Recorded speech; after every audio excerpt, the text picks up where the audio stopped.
She doesn't even go here. I'm bi, actually.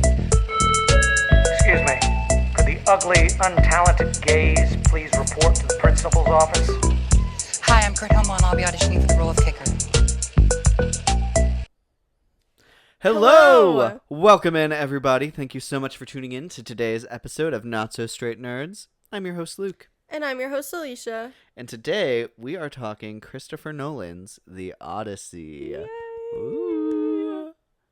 I'm so excited. Like, I can't even tell you how excited I am to talk about this. So much goodness to break down and discuss. So, yeah. Yeah, absolutely. I'm very excited to be excited for a Christopher Nolan movie. Mm-hmm. I will say, because the last one was Oppenheimer, Mm-hmm. but unfortunately for me, it was coming out at the same time as Barbie. And I'm a Barbie guy, all the way. Yeah. No, me too.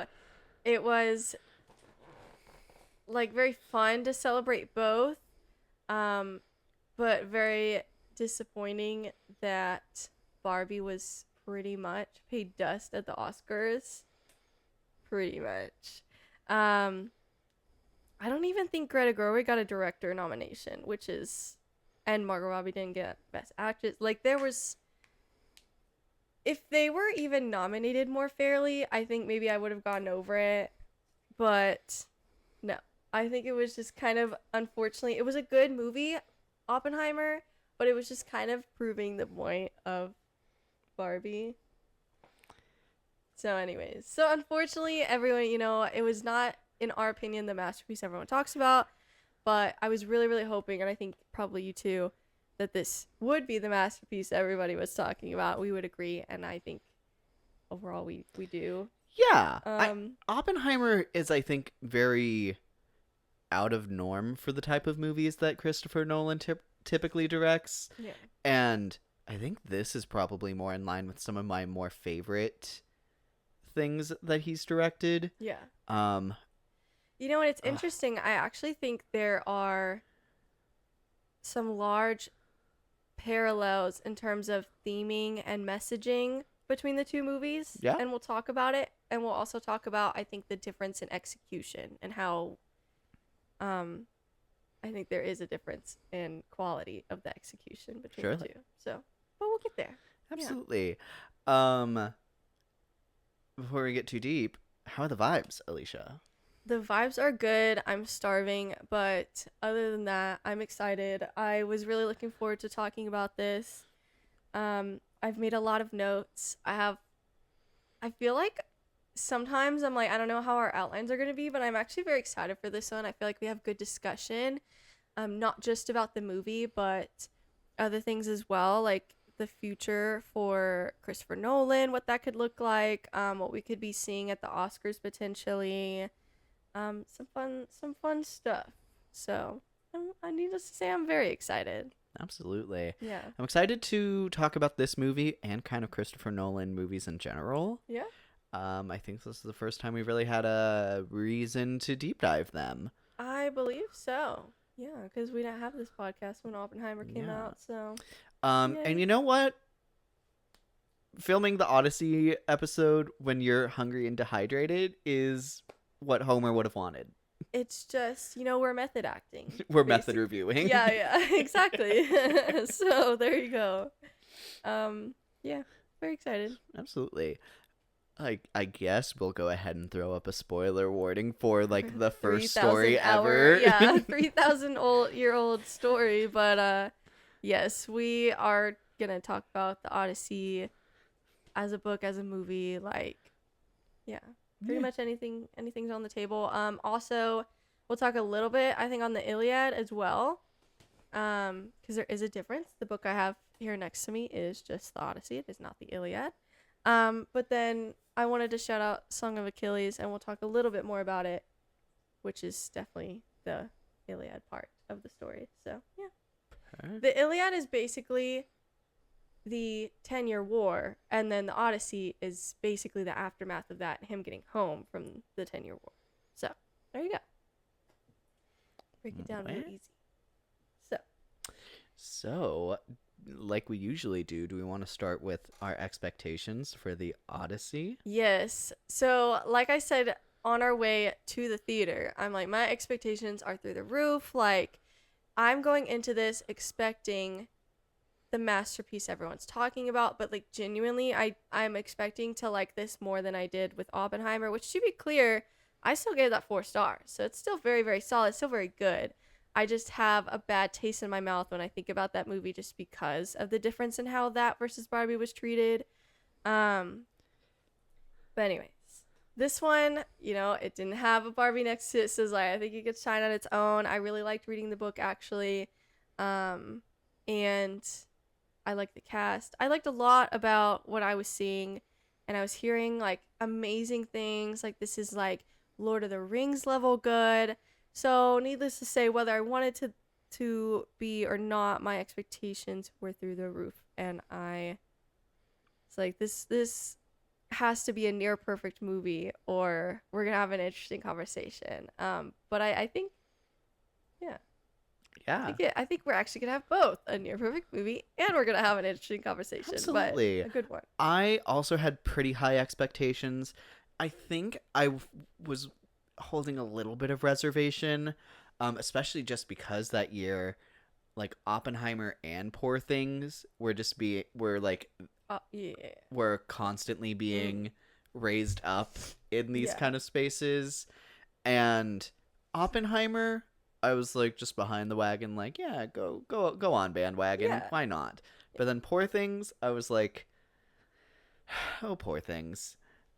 So I'm always kind of preparing myself, especially in these big movies, to like be okay being the odd one out. Yeah. In saving space, I'm trying to think, I think Supergirl was where I like wasn't prepared to not like that movie. Mm-hmm. And it was just really sad. Like, I like kind of had to mourn that experience for myself for a while.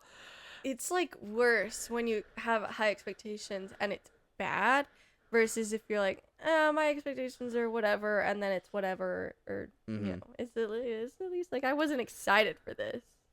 So, they were high, but I had a little bit of I was ready to throw my wall up at a moment's notice. Yeah. But yeah, still very exciting. I went through a bit of a Greek phase in like middle school. Yeah. But I didn't hit the major things to have, like, I didn't ever read Percy Jackson. Oh. I accidentally read the first Lore Olympus book, not knowing it had anything to do with Percy Jackson, but at the very end it's like talking about Percy Jackson, and I'm like, oh, is that what this book is?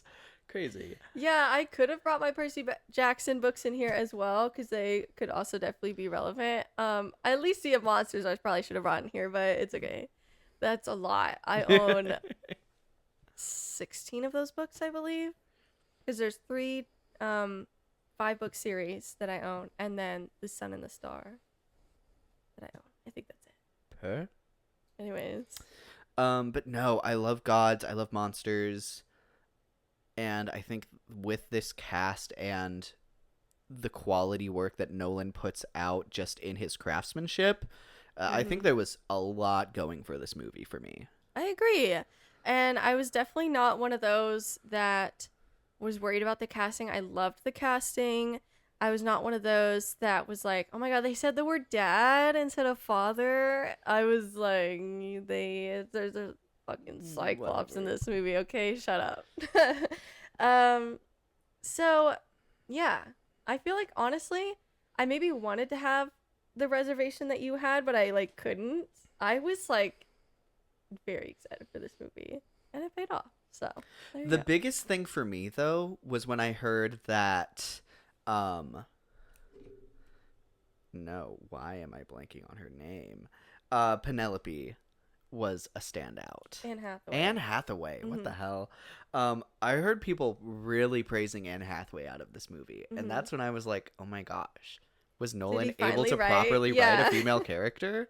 Because maybe I'm jumping a little bit, but that was one of my biggest problems with Oppenheimer. Yeah. Dude, 2023, against Barbie and these are the female characters you're writing, Yeah. Embarrassing. Mm-hmm. I agree.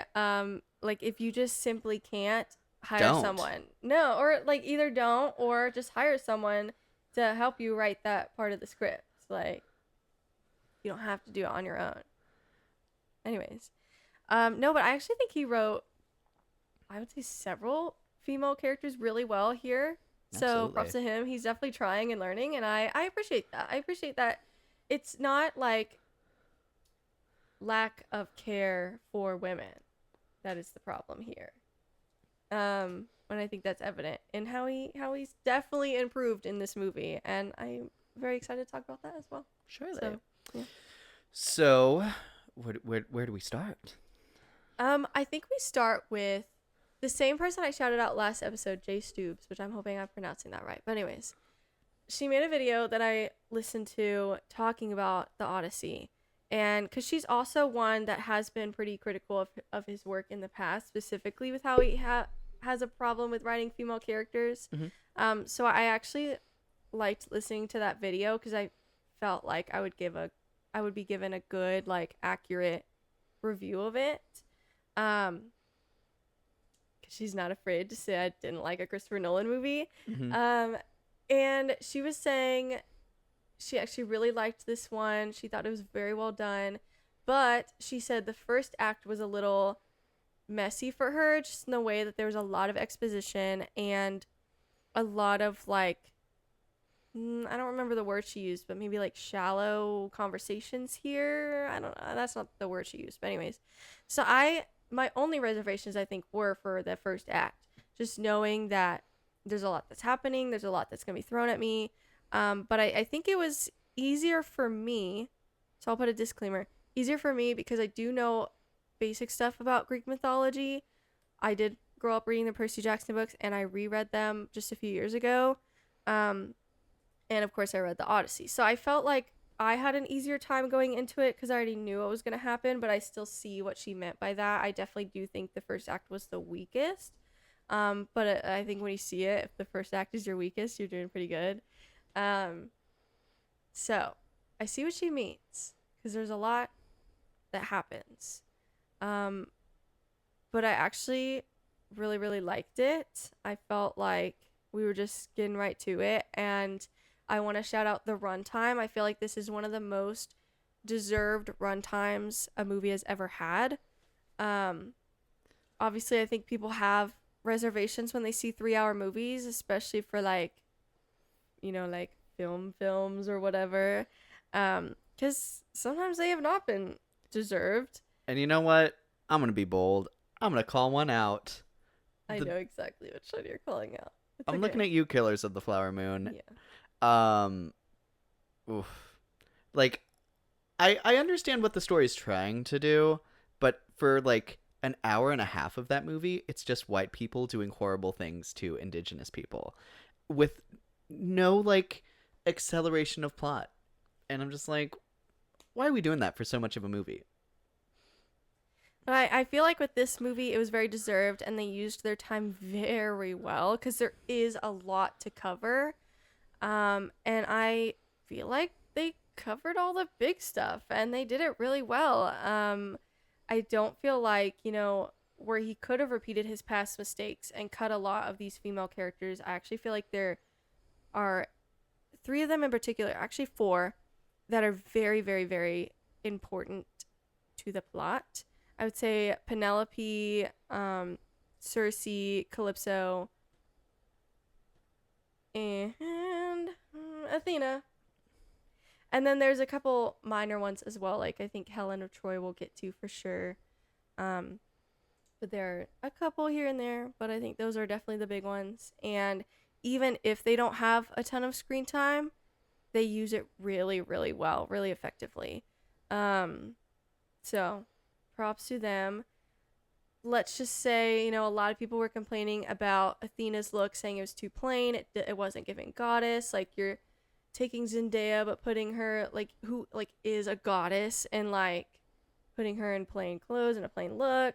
But that is very purposeful, yeah. And we will get to that. And I still have never, really cared about that complaint. I was like, I think she looks great. Well, let's just say her plain look or whatever is very purposeful and pays off in the end. And that is another thing that was said in that video I watched was, however I felt about Act 1, everything was still important and needed to be there because of the payoff that happens in Act 3. And I totally agree. I think, if you dislike the first act, just get through it because it is there for a reason. So yeah, even like the slight, I feel like I also gave this 9.5 out of 10 stars just because of that. But even then I'm like, I could give this 10 out of 10 stars and like not feel like I did anything wrong either. So just a disclaimer. Yeah, I would say I feel like it wasn't the amount of exposition really coming across because there are only 2 problems I like verbally I like can consistently firmly say I have with this movie. Yeah. And I would say it's almost like just the way they deliver the exposition at like a very specific point. There's like a point where it's bouncing between Telemachus and I think his mother, and then sometimes the blind man. But there's a point where it bounces back and forth between them really fast, and the conversation is just like almost, okay, I'm gonna say TikTok speed, but not in a super drugged. It's just going really fast to a point where it's kind of like, guys, let's take a breath here. Yeah. Especially because so much of the movie before that and everything after that, like, really takes its time and really like sits in things. Yeah. It was very weird for it to suddenly kind of drop that out of the blue. Yeah. And it was just, it's just a very weird chunk, and then it never did it again. Yeah, I agree. Very minor thing, but it's there. I have like a list of stuff. I guess if you want me to, I could just go through it. It's a lot, and it's out of order, but... And you know what? I would expect nothing less. Let's do this. That is how my brain works, okay? I want to shout out the Cyclops. First of all, when we get to that island and you see the sheep, Percy Jackson fans all, like, in unison gasped. I just know they did. You see the sheep, and they're like, oh my god, where's its flock? And you're like, oh, no, shit. As soon as I saw that sheep, I was looking over, and I was waiting for y'all to get it. And Cole took, like, getting it to the cave to be like, wait a minute. And I was like, I love you. No, I remember, I don't know if it showed on my face, but I remember seeing that sheep and being like, oh my god. I was so, that is the moment I was like, if I was one of those that would like lean forward, you know, the little meme where it's like, oh my god, I'm locked in. That is one of those moments. I had a few of those in the movie where it's like, I could be dramatic and lean forward right now. But that was me. I was like, I saw the sheep and I was like, ah. You're like, you guys are... Because I was so excited for this chunk of the movie, and truly, I think it is my favorite part of the movie. It is so scary, but like grand, dude. Yeah. No, it's so good. I love that a lot of the Cyclops was practical. Christopher Nolan values practicality anytime he possibly can. In a movie, he does it in ways that we couldn't even imagine. We're like, how on earth is this practical? How are you doing this? I think Tenet, they did stuff with the hallways to make them look a lot longer than they were.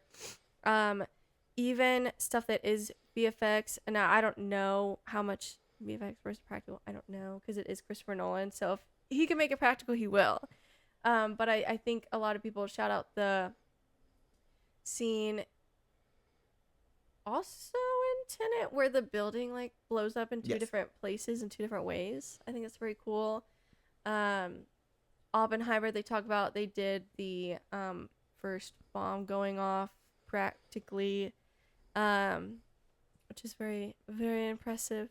So yeah, and I love that. I do love that about him, you know, as far as prestige film directors go. I think he's one of the less obnoxious ones for sure. I wouldn't even say he's obnoxious. I just think he cares about his craft, and maybe some of his fans are obnoxious, but I wouldn't go as far to say he is, at least as far as I've seen and can remember.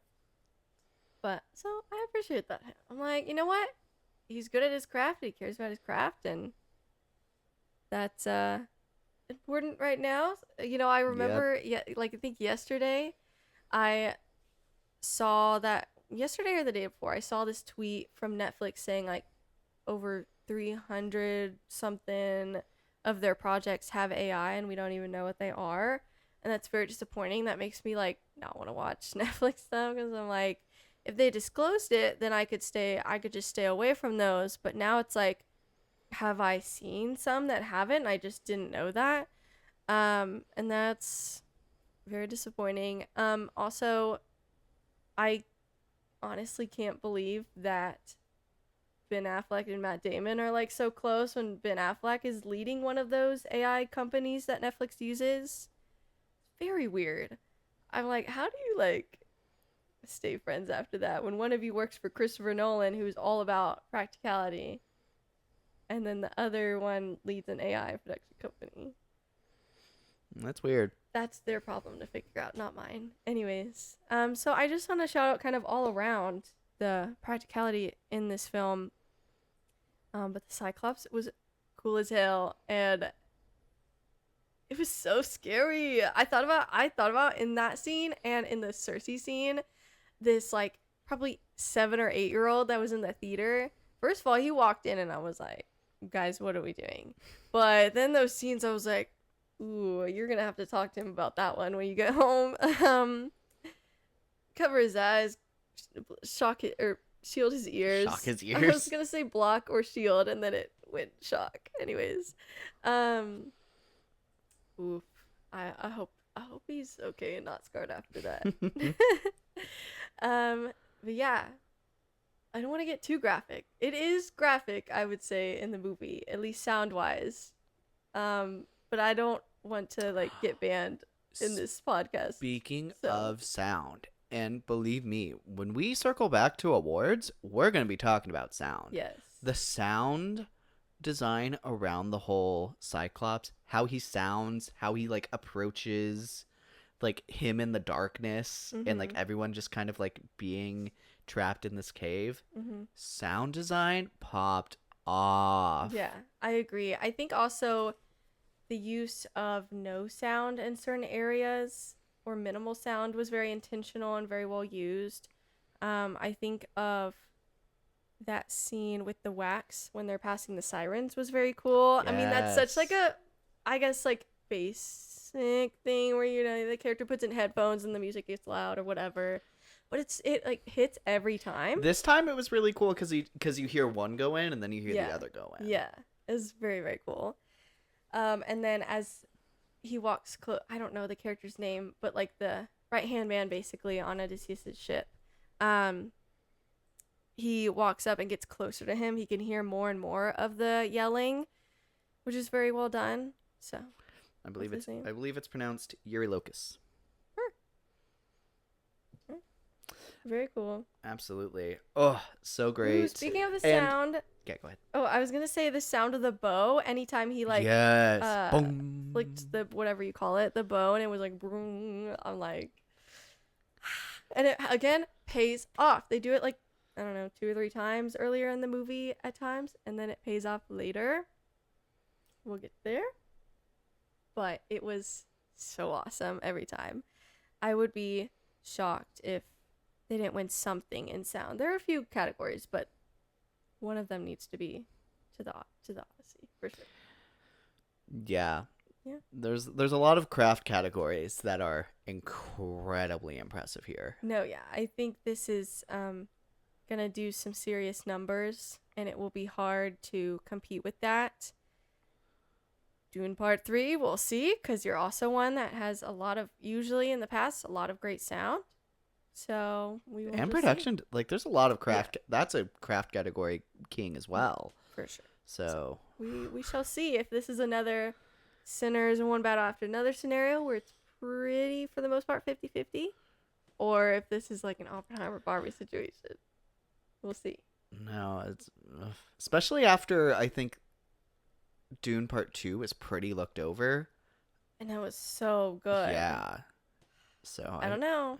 I've always said, I'll say it again, I hope it has a trajectory of the Lord of the Rings trilogy where the second one was also overall ignored and the third one had a lot of wins. But we shall see. It has the Odyssey to compete with and it is good competition. Can't say they would be undeserved. So we shall see. Surely. Was there anything else you were gonna say? The Cyclops. Oh, when the Cyclops spoke was very crazy. I love how petty Odysseus was when he shot the arrow at him again after he got out the cave. I thought that was so funny. Yeah. Well, because they took away the nobody bit, which they did in Percy Jackson, and they did obviously in the book as well. But Nolan talked about it, said he just couldn't find a way that he could liked it and made it work, so he just took it out. It's where basically at the same conclusion. It didn't like change the story in any way, but he says to the Cyclops that he's nobody, and so Poseidon can't identify who did this to his son, but then in the end he just can't help himself, and he boasts after defeating him and says his name, which is how Poseidon is able to figure out who did it and punish him and his crew. But I guess he just like did it in this movie. I don't know. I think working around that, I think kind of works a little better for Christopher Nolan's adaptation. I think so. Because especially even at this point, Odysseus, like we see how he is in the Battle of Troy, and he's already pretty like upset about it. Yeah. So I would agree at this point it feels like it would be a weird thing for Odysseus to suddenly jump out and be like, hey, we did this horrible thing. Yeah. So they do a funny bit with the nobody. I don't know if you remember, but Annabeth is the one that's like, nobody. In that to the side. So. But it also can't work the same in Percy Jackson because it's like, okay, Percy Jackson is Poseidon's son. So it's not like he's gonna get punished. Like, his dad's good. Sorry, you're talking to your dad's favorite son. Yeah, no, actually. But anyways, yeah. Well, that was interesting. Just wanted to shout it out because some people have like a big problem with that, and again, I think that's silly. Yeah. I don't know. Then I was gonna shout out how that leads to. Ooh, I'm so gonna butcher this name. Gosh. Okay. Before I even say this, so you know what I'm trying to say. It's the like giants that they run into at one of the next islands. It's the Lastrygonians. I'm so saying that wrong. Anyways, so sorry. Greek names are really hard for me to pronounce. I have an American education over here, okay? It's not that good. Anyways. Was something that was not mentioned in the movie that I do feel like hits harder when you know is they are also descendants of Poseidon. So I think that just adds an extra layer of like they found this island and now they can't be safe like because of what they did to Polyphemus. So yeah. Well, I also really loved the moving forest here in this part. That was really cool. Very, very cool. And those guys were so scary. They were. Well, they're like cannibals too. So like it was giving like Lord of the Rings orcs. Yeah. They're like less scary in the movie than they would be in the book because they're giants and they're like eating them. So scary, but I guess maybe they didn't want to be repetitive because Cyclops did that. Anyways. But yeah. They were very scary. Speaking of scary, then that kind of leads us, I think it's the same island they said. 'Cause they just follow it and then go to a different area, and that's where they find Cersei. I believe so, yes. Speaking of scary, this is also the most, like, I would say scary or at least grotesque. The most body horror. Body horror, for sure. But it's funny. It's like as someone who hates body horror and stays away from things because like along those lines. I actually loved that scene. I thought it was so well done. I found myself like smiling, and I was like, I gotta lock in so people don't think I'm crazy. It's just because I'm just so like, this is so well done. And I'm saying these things with emphasis because we'll get to the moment later of what Christopher Nolan could possibly do in his next project. But there are things he does very well here that we'll talk about later. But wow, that was so well done. But also, of course, shout out to that actress. Luke's gonna look her name up. It's Samantha something. She did such a great job. And I hope in some of the smaller award show, like Academy Awards, where they nominate more people, I hope she gets in a couple places. Because I think probably, again, skipping ahead a little bit here, Anne Hathaway might be lead actress. She should be, at least, because she is, but who knows where they're going to put her. Yeah. But it would, if she could still get in, if she's lead actress, I would love if Cersei's actress could get in for supporting. But if nothing else, hopefully some smaller award shows she can get in when there's more places. So. And Cersei's actress is Samantha Morton. Yes. She does such a great job. The physicality of like molding these people's skin like clay, it's very, dude, I think it's crazy that this and Clayface are coming out in the same year. It was chilling. Like, I'm literally, anyways.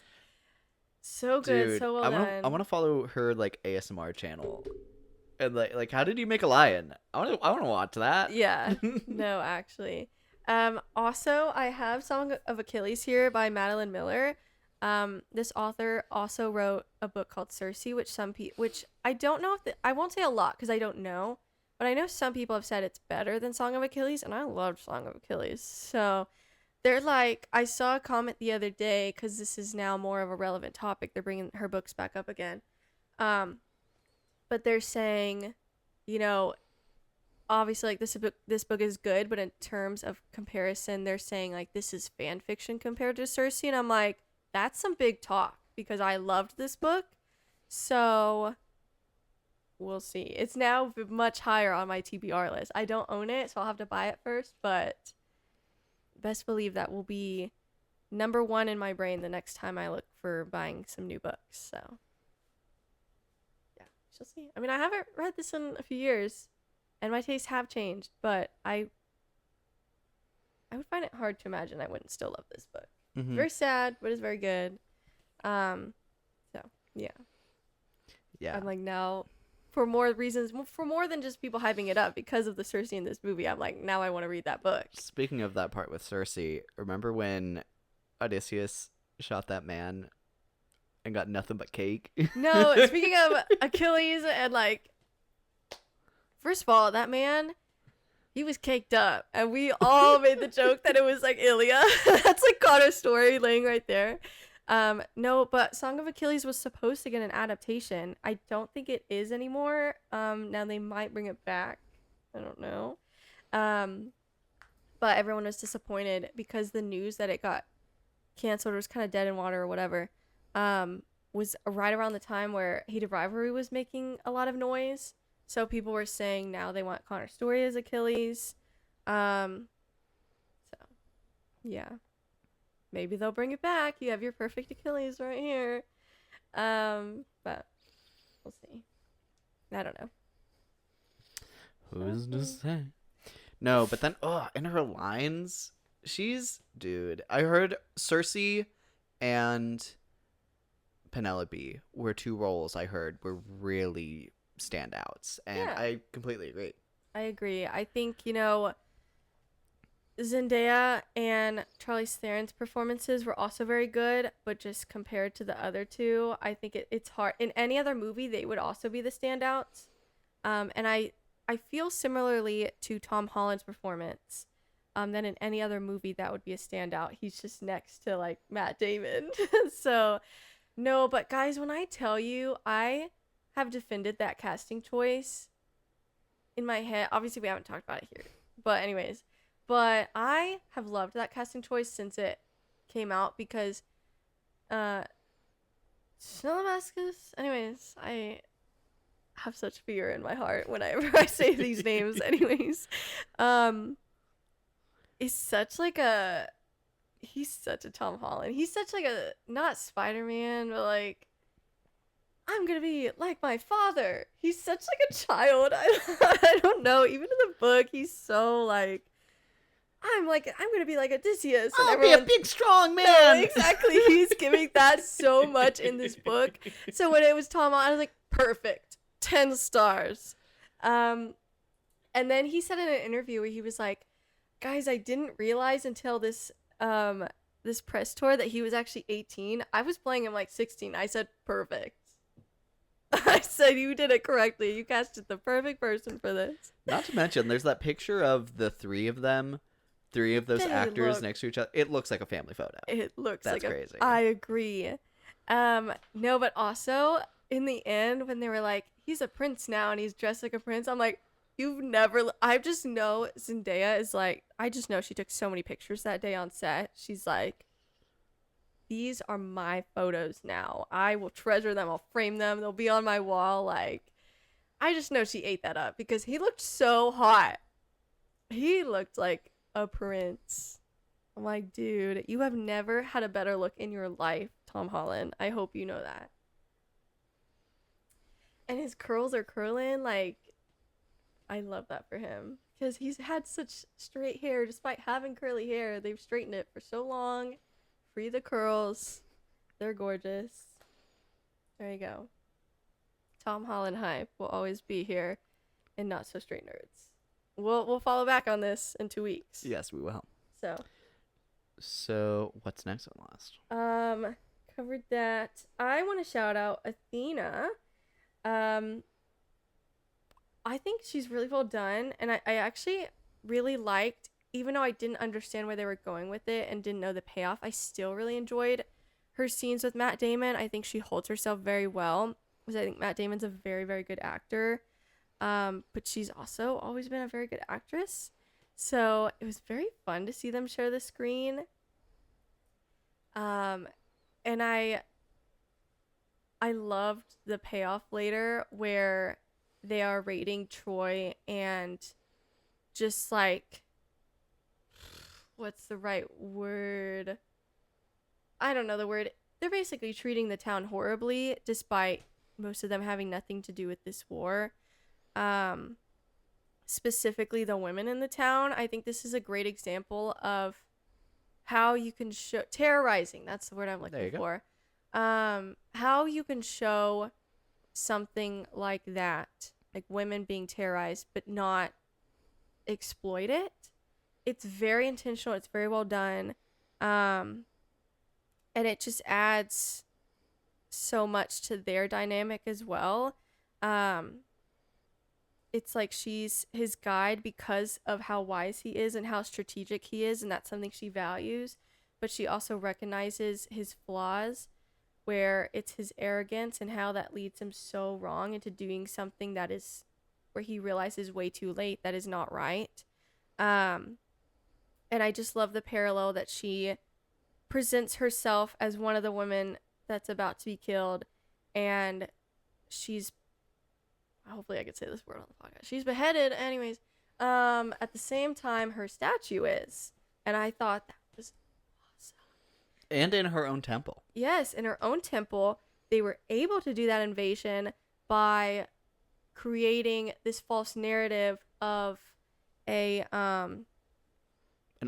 offering to Athena, with the Trojan horse. It's got Athena all in the story, and I love the parallel there. And then the way that ties right into Zeus's law was, ooh. Yeah, I agree. His family is mocked for so much of the movie for valuing Zeus's law, despite how much they're being taken advantage of. And then they're talking about, the sea people are terrorizing people. And for that to come full circle, for the reveal that Odysseus and his men were the sea people that everyone was scared of. Like, wow, that is such a masterpiece right there. I don't know. I can't hype that up enough. It's just perfect. The payoff in the third act is just like Ugh. And the insane. idea, I loved that Penelope gave Odysseus the Athena pin. Yeah. And like really like handing off that like wisdom and protection to him, and for that to be what's kind of like guiding him home as well, but then also it's carrying the face of his guilt. Yeah. Love. Ugh. And it's so smart as well. I want to shout out how clever she is as well. She's a lot more like how women were written back then, kind of like one note character. So I appreciate that Christopher Nolan of all people were able to like elevate this character in such a great way. And Anne Hathaway, obviously, the way she played her. But I just love the writing that's the way she knows if people are lying about seeing him is if they describe the pin. And he describes the pin and she's so happy. Specifically on Athena, there's like two different times that she does it, where Odysseus is talking about how he doesn't know how to communicate with the gods, and then she's like, "Oh, you don't think war, famine, blood, pain are decent enough signs from the gods?" Yeah. And she ate that both times. Oh, love that. Yep. I love that she's the one who guided him to take a longer journey home, which is how he's able to survive in the end, because it delays him enough to not only see his transgressions, and also that ties with Sinan, which we'll get to in a second. But also in that scene, he gets to talk where they're like in hell, or where it's called something else. Hades. But it starts with a T. I don't remember the name, but they're in this place where they can talk to the dead, and that he talks to Agamemnon, and he's very shocked to see him there. But it's one of his only dialogues in the entire movie. First of all, he has such aura in the entire movie, and then he talks, and I'm like, my God. And it's the voice of Bowser Jr. Oh, that's so funny. Is it? I thought Bowser Jr. was also Jack Black. No, that's Ben Safdie. Benny Safdie. Anyways, no, I loved that storytelling of how he came home expecting to be celebrated and he was murdered. So he said he gave the advice of not coming home too soon and too boastfully, to sneak around, assess the situation, and almost be like his own little Trojan horse, sneaking in from the inside. So I thought that was very, very well done. I want to shout out the other person he talks to in that scene, which is, that's how you say it, Sinan? Sinan. Fuck, I forgot to look up the name. Anyways. Sinan. Yes. First of all, great casting, but I do want to say, I was like so confused for a while until they said that character's name, because everyone and their mother was saying that Elliot Page was playing Achilles. That is not what's happening here. First of all, I don't even know why they said that, but that was wrong. He's not playing Achilles. He's playing Sinan. Okay, I'm gonna ask you more. It's fine. I loved how that character was written. In comparison to Antinous, I believe, is Robert Pattinson's character. They're brothers, and they have flashbacks to when they were young, and it was actually, I believe, Antinous who pulled the thing stick, whatever you call them. But his father, he was scared to go because he's a coward, and he's always been a coward. And so he convinces his father to send his little brother. And Odysseus is constantly describing him as like the bravest man he's ever met. And then it's revealed, which is great because he is brave. But I do still love that in the theme of history tends to over time be romanticized, and you forget the mistakes that the heroes have made. Within that theme, I love that Sinon was also like, well, you lied to me. You call me the bravest man, but that means nothing because you lied to me and manipulated me. And I died because of that. Is that supposed to comfort me just because now you talk highly of me? In the theater, I was like, wow, we're really going there. I love when they make their main character nuanced, not just this perfect little angel that could do no wrong. And that's very accurate to Odysseus in this book as well. So I love that. I feel like they did that really, really well. And Elliot Page killed that. I was like, wow, I feel that in my core. I feel like I'm like being yelled at right now. Oh my gosh. So yes, it's hard. Well, again, we'll get to supporting actor later, but there's so many good supporting characters here and supporting actors specifically that it's like, again, I hope you get a nom somewhere, because you and like 3 others I have on my list of like, I get it if you're nominated somewhere. Anyway, share the love. There's so many talented people in this cast.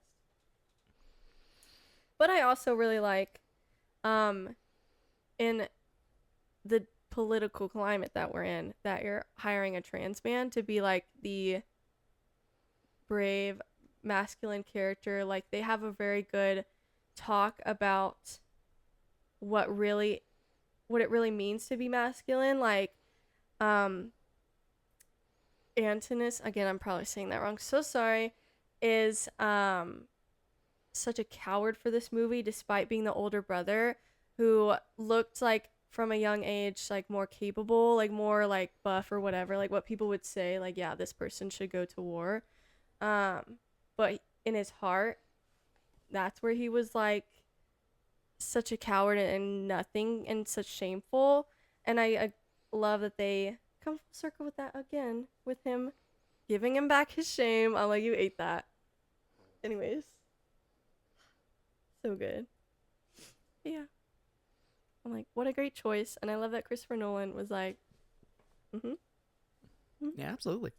Everyone was like, how do you feel about people being unsure about your casting? And he said, I don't give a fuck, basically. And I love that energy. Again, Mad respect. So fun. I love and need more of that energy. So, speaking of casting, we got a shout out. Lupita, how do you say it? Nyong'o. As Helen of Troy. What great casting. This is a face that would inspire, what did they say, 1,000 ships? That launched 1,000 ships. It launched 1,000 ships. Yes, she did. Yes, she did. But I also really like how they gave her a scar in this movie. That is not something that happens in the book, really. I don't remember it does. It is not. It is a Nolan original thing that they added. Yeah. I think, though, because it never explicitly says where it came from. And you see that her twin sister does not have it. Mm-hmm. But I think the insinuation is once she got back to Frank, what's his character's name? Menelaus. Menelaus something.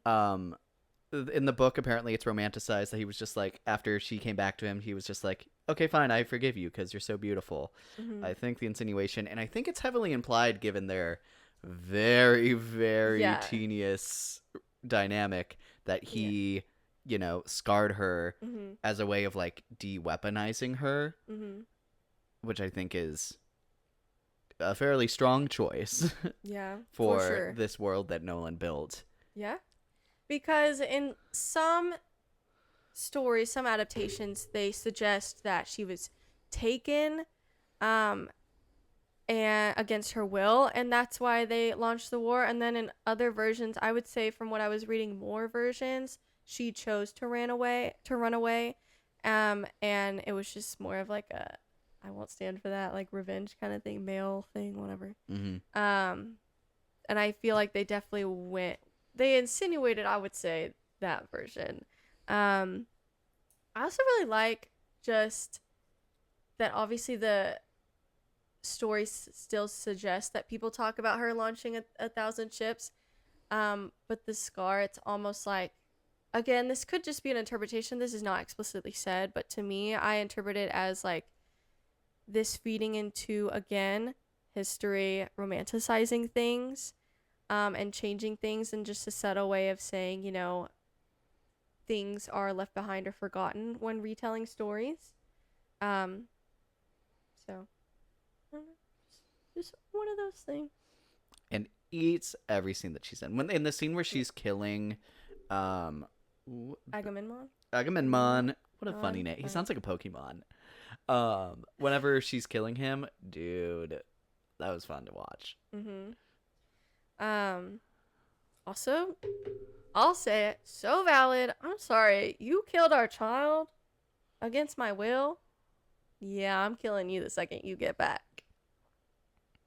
She was deserved for that, and she ate that, and she probably got killed after that. I don't really know what happened to her, but she ate that act of revenge.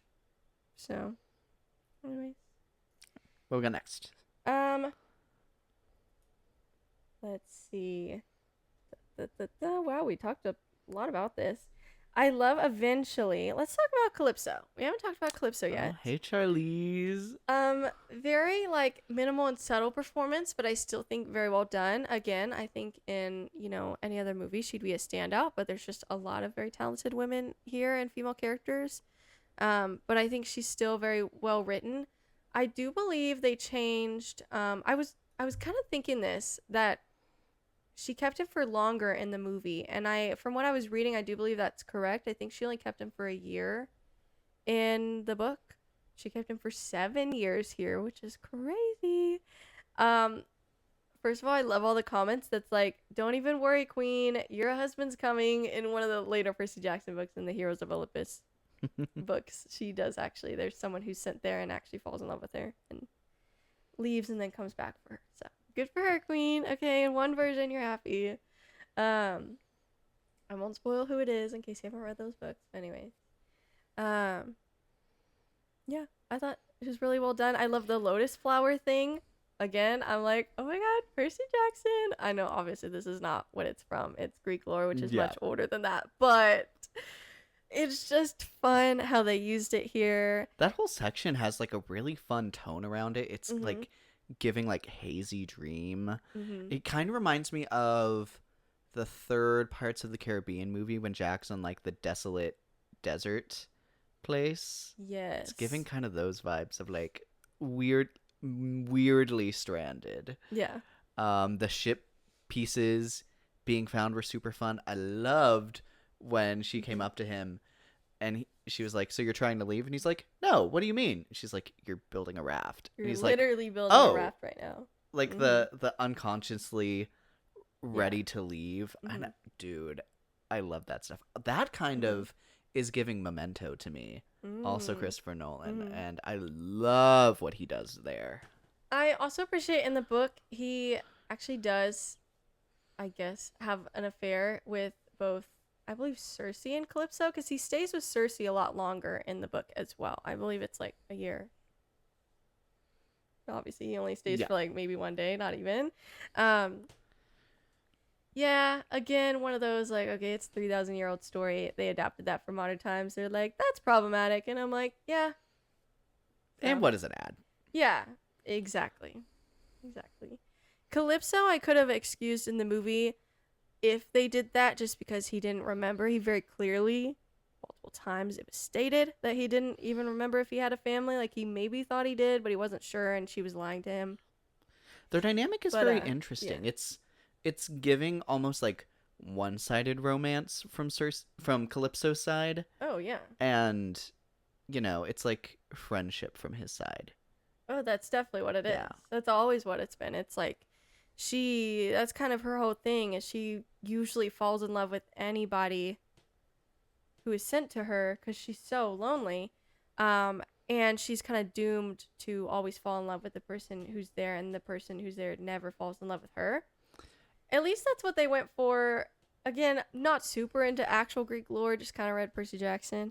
That's what they do in Percy Jackson, is they send her someone to fall in love with every like 100 years or something. They stay for a few days and they always leave. that happens with Percy Jackson. You'll see her eventually. I forgot what book she's in, but she's in one of those books because he leaves, of course.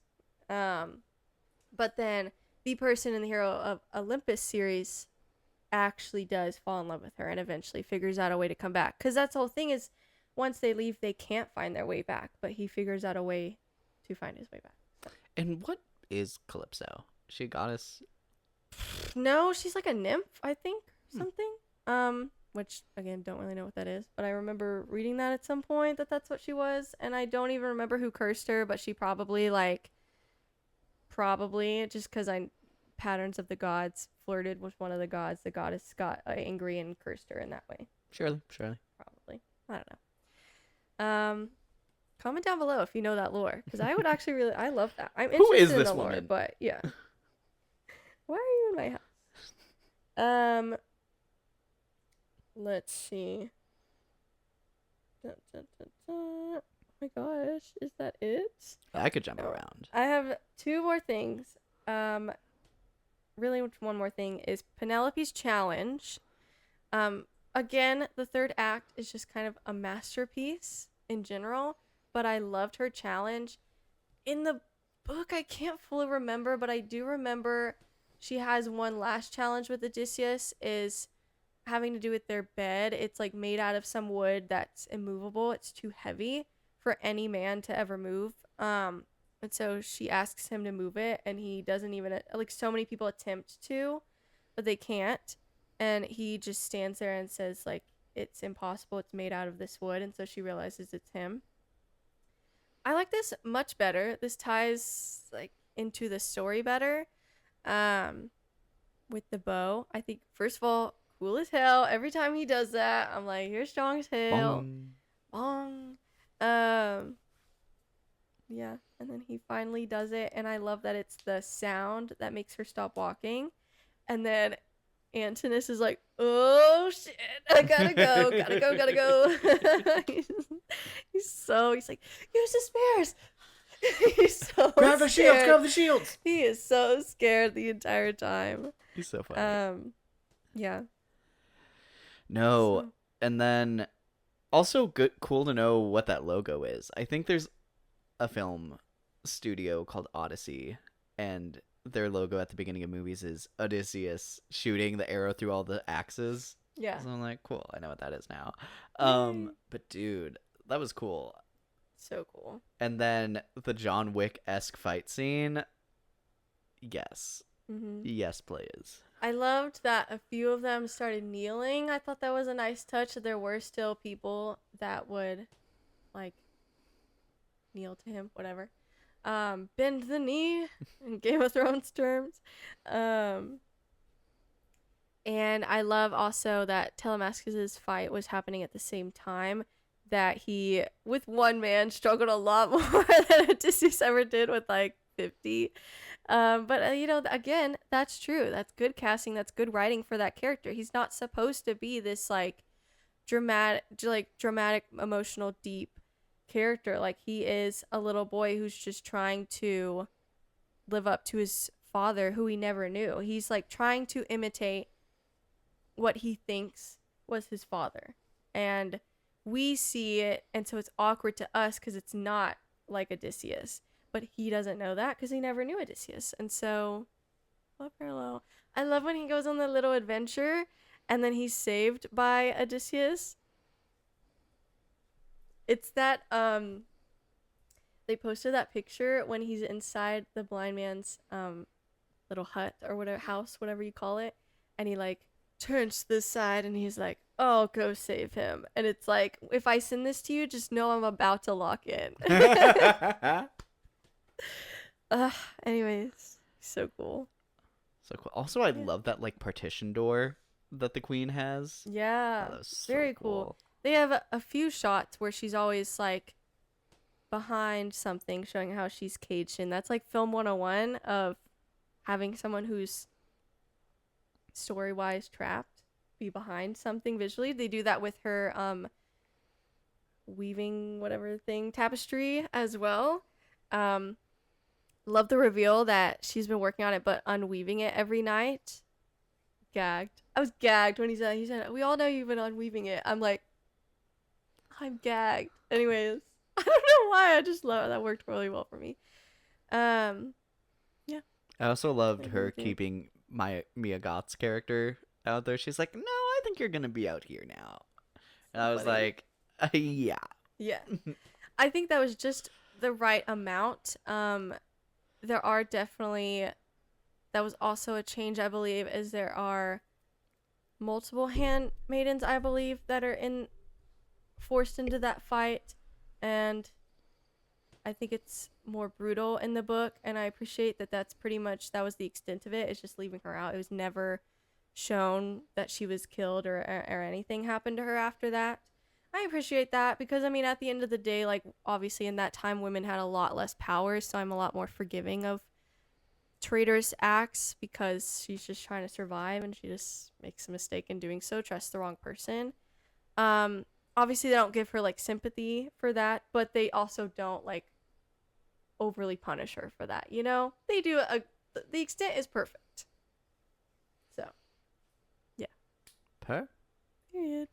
Yeah, that's pretty much it. I loved the themes.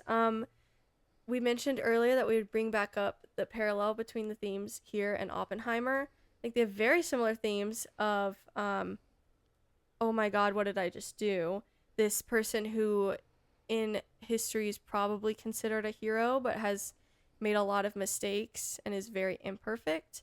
And focusing so much. I think one of the most powerful scenes in Oppenheimer was also that scene where he is being cheered, but then seeing so many people dead and seeing like the extent of his actions being way too late to take it back. Same exact thing here with Odysseus in the middle of the Trojan War, like terrorizing the town. Someone who looks like Athena being killed as her statue's being killed the same way. I think those two are one of, if not the most powerful scenes in the entire movie. So, yeah. No, I love the way this movie compares the breaking of Zeus's law in his own house to what he did to Athena. Mm-hmm. When they spell that out at the end, it's like, yeah. Yeah. But it also kind of reminds me of one of the last lines of Oppenheimer, where he's like, my biggest fear with the weapon was that we were going to set off a chain reaction that was going to lead to the world's destruction. The bomb went off, but what if that's just like a step in the chain and humanity will still eventually kill itself with these things? Yeah. And it feels, I think, very similar with the idea of him breaking Zeus's law or abusing Zeus's law here led off the chain reaction that led to what's happening in his own house. Well, even at the end of the film, you know, she's asking and they're talking about how history will remember them. And he's saying, you know, I think in time history will forget the mistakes in this story and just remember the good parts. And yeah, very similar. So very relevant to today. So yeah. And talking comparisons back to other Nolan films. I know we already compared Memento and Oppenheimer, but also the battle out of orderness is also very Dunkirk. Yeah. Love. What? I thought it was very well done. Even if it was very out of order, I was still tracking like 95% of it. Yeah, the out of order never felt distracting. And it all felt very intentional to the way it connects to what we just watched. Yeah. I thought that was very good. There was like one time in the entire movie where I was like, and this was not like a diss at all, but I had in my bones, I was like, okay, we're about to like do another flashback. Like I felt the beats of the film. And again, I'm not saying that's a bad thing. I'm not saying that's like okay, we need a flashback. It just felt right. And then they did a flashback and I was like, I did it. I predicted it. Anyways. Yeah. Do you have anything to add? God, what an awesome movie. Like, this is that movie. I know. I'm like, I can't even say I hate to say it. Like, I don't. I love to say it. I'm so glad that this movie was so successful. I agree. Everyone's loving it. I do feel like I might actually watch this a second time. I almost never do that. But especially since this next weekend has literally nothing coming out, which is crazy. I'm like, let's go see Oppenheimer again. I'm thinking like our theater has one where they have a very long room and a wide screen and a very small room and a smaller screen, but I feel like it's more appropriately sized for the size of the room. So I might look to see if there's one of that to see. I remember seeing Superman in that size room and it was awesome. It was like I was in the film. So I'm like, I would like that seat to see Oppenheimer in again and see if that changes my experience. So I might actually. I'm considering it. We shall see. It is a 3-hour movie. But anyways. Next up, are we going to rank? I feel like maybe we should talk about Oscar noms first. Just yes, please. To still continue the conversation of this movie specifically. No, I have a long list. Do you want to go ahead though? I feel like no. You go off, and okay. Okay. I'll green, yellow, red you. Okay. Best Picture. Yes. Duh. I think this is gonna be hard to not win Best Picture. Yeah. And that's probably true for most of these categories. I think this is gonna sweep this year. It'd be hard not to. Main actor, I put Matt Damon. Yes. I'm gonna be very surprised if he doesn't get nominated. I don't. I think he'll get nominated. I think it's gonna be will he win or not. I don't know. I would not be surprised if he was not a front runner.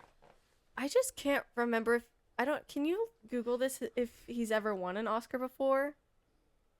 Cause he's had a great career and sometimes they love to award that. Although where other actors have, I think, eventually won for, I would say, undeserving roles, I would say he would deserve it here. He has, but he won it for Best Original Screenplay for Good Will Hunting. Oh. So he hasn't won an acting Academy I think Award. In that case, he might be a front runner. That's fair. So, it's good that he has an Oscar in his house, but, yeah. And then main actress, put Anne Hathaway. I would be shocked if she wasn't here just because there are, I would say, 3 other great supporting actresses here, so it's like less competition, but we'll see. Yeah, I think if they move her to supporting, I don't think we're going to get other supporting. Yeah. Which is going to be a huge bummer. Yes. So I really, really hope they put her in lead actress. I agree. But she has won an Oscar before, I believe. So would not be surprised if she not win it here. But I do think she did a great job. Just because I'm thinking of like Emily Blunt and Disclosure Day, and she did a great job. But Disclosure Day was also not near as big of a hit as this one in multiple ways. Even though I loved that film as well. But so we'll see. Because I do think reception of the entire film does matter in a lot of cases for how the Oscars go. So we shall see. No, absolutely. And then supporting actor. Wait, what? A big green light to yes. her. Supporting actor, I have 4 people on here, which I know is insane and is obviously not going to happen. But I hope we get one. I think probably Tom Holland would get it out of these 4. But, and again, he's on my list, so I would not say it's undeserved. Mm. But Himesh Patel, who plays Eurycles? Yes. Odysseus' like right-hand man. I think he did a great job. I think it's very subtle and minimal. But he definitely has his moments where I'm like, he could get in there. Or maybe some smaller places. I don't know. I also put Elliot Page and Robert Pattinson, which is really funny. But obviously, regardless of their characters, I think they did a very good job. I would say I would actually pick Elliot Page as my favorite of these 4. But we'll see. We shall see. I think they all did a really good job and would be very deserving of a nom. I think of the 4, I think Robert Pattinson has the best chance. Because he has multiple movies to like. Well, yes. I think Robert Pattinson's name will be in it, but is it for this, the drama, or Dune? Or that other movie that's coming out, but I forgot what it's called. But it's a smaller movie that's coming out later this year. So, anyways. Yeah, no, I'm gonna be very Still a lot of surprised if Robert chances. Pattinson is not nominated for something. Yeah, I agree. His name will be in the one of the categories for something. And then supporting actress, I put Zendaya, Charlize Theron, and Samantha Morton. My pick would be Samantha Morton, and just based off reception, I do think she has the best chance. And again, I think Zendaya will probably get in somewhere, maybe for the drama, maybe for Dune. So I think she's probably fine too. Like her and Robert Pattinson, I think if not for this movie, they will be there in some capacity. So Charlize Theron is just kind of a fun. I don't think she'll get a nom, but I think she did a good job. And yeah. Anyways. What? And then I put director, and that's like a shoo-in. Yes. At least for a nom, if not for a win. But yeah. Yeah. Adapted screenplay again. Yes. I think that's a given, and actually, That one I think is gonna be really hard to beat. I agree. I don't even know what could. I don't know. Cinematography, again. Yep. Duh. I don't know. We'll see with what is a front runner in this, but I think all of these are shoo-ins for noms. Score and sound, I think, are also shoo-ins. I will say, the score, I don't know. He'd win 2 years in a row if he won for this. So that's where I just don't know. And I do feel like there are other great scores out there. So I don't feel like this is one they need to award this movie. Mm-hmm. This is not as, I still really liked it, just to be clear, but it's not as much of like this is the clear winner for me out of some other scores this year. And if Dune is eligible for a nom, I think it'll get one and will also be really good. But it wasn't eligible for part 2, so we shall see. Costumes. This one is, I don't know, just because of the controversy of how these are not accurate. But I simply don't care. They look cool, and I think they worked really well. And I even think, like, Athena's costume, everyone was complaining about it, but it was very purposeful why it was plain, because she's reappearing as, I guess we didn't explicitly say that, but she's reappearing as the form she took when she first showed herself to him in that scene. That's why it's there. So this is not a shoo-in for me, but it would be nice. I feel like the costumes are epic, though. I know, right? Like, it's just, I don't know, some purists. I don't know. Like, I have no idea. The question is, because obviously there's the purists online who don't actually do anything with their knowledge. Yeah. But then from the craftsmen who specifically make costumes for movies, I would be surprised if they didn't also find these costumes awesome. I agree. Production design. This is one, I don't know what counts as that, but like, because I think of production design, I think of like buildings, but if it's like just the set in general, then like absolutely. Oh, it's certainly I think the horse, the ships, yeah, the castles, even the Cyclops might count as well, just because that was construction. Now it wasn't construction for a place. It was for a character. So like, that's what I'm saying is I don't know. But like, the Cyclops alone, I would give it to. If that is a part of the eligibility. I just don't know. Mm-hmm. But the ships, Ithaca, the Troy, like there's so many good examples. I would be shocked if this... Dude, the horse alone, my God. Yeah. Casting, there is best casting. Which was added last year. I think this is, I would say, a shoo-in just to get a nom at least. And then we'll see. I don't know right now what could beat it. But we shall see. And then editing is another one. Yeah. I pretty much, anything like it was eligible for, I pretty much put it on this Would list. assume it was eligible. Yeah. So... Yeah, the only ones up in the air, I think, really, for nominations anyways, are the acting categories. Like, who pushes it and who makes it through. I think there will be one person from this movie in each category. It's just a matter of who do they pick. Now, main, I think, are pretty much a given. Supporting is what I don't know. Yeah. I don't know who they're gonna push. So, because I actually don't. The only whispers I've seen about standouts supporting wise are Tom Holland and Elliot Page. I've not heard any other names being shouted out. And I've seen neither one of them are to the extent that Samantha Morton has been shouted out for Cersei. So, yeah, we shall see. Absolutely. Very exciting. But this is going to make award season very, very exciting. Yes. Last but not least, obviously the reception has been very, very good. It's got very high critic and audience scores. Like last I checked, like a 96 and a 97 or something like that in the respective categories. And I did look this morning for video purposes on what order we were going to film in anyways. And it got an A cinema score.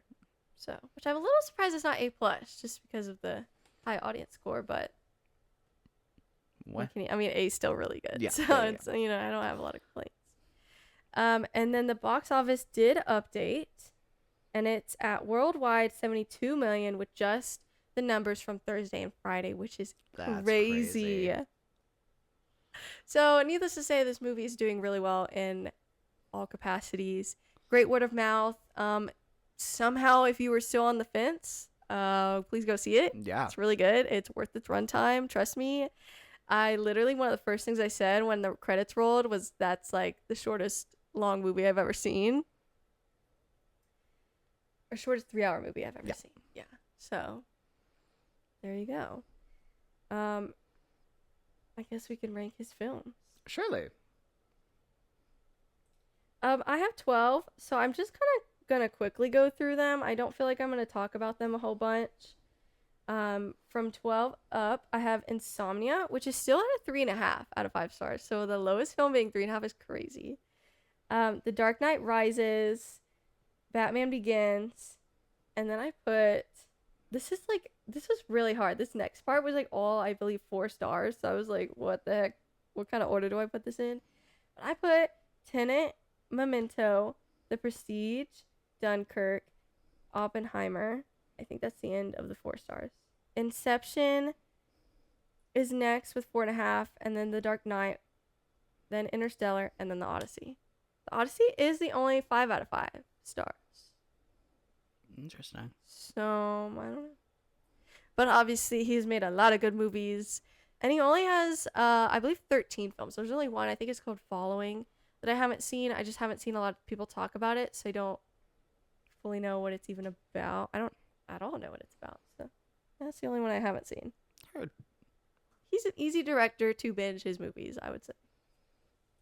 Certainly. Yeah. What about you? So I've only seen 10 of his movies now. From 10 to 1, I have Batman Begins, Dark Knight Rises, Oppenheimer, Dunkirk, The Dark Knight, Tenet, Inception, Memento, The Odyssey, and then Interstellar. A lot of great films. There are a lot of great, I think, orders that I would be like, yeah, that makes sense. Like, I get. So, yeah, that's just ours. Like I said, that middle section, I'm like, I don't even know. It could go in any order, really. Ugh. Yeah.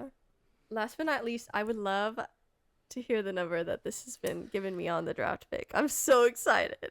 So, for those who don't know, we are currently in the middle of our summer movie draft. We both picked 8 movies at the beginning of the year to select, and we get points based on how they perform at box office and reception. The Odyssey was your second pick, behind only Spider-Man Brand New Day. It has currently given you 73 points. Bringing you to a current total of 382 points out of, I believe, 6 movies. Thank you so much, Odyssey. I would like to thank Christopher Nolan, Matt Damon, Mother, Anne Hathaway.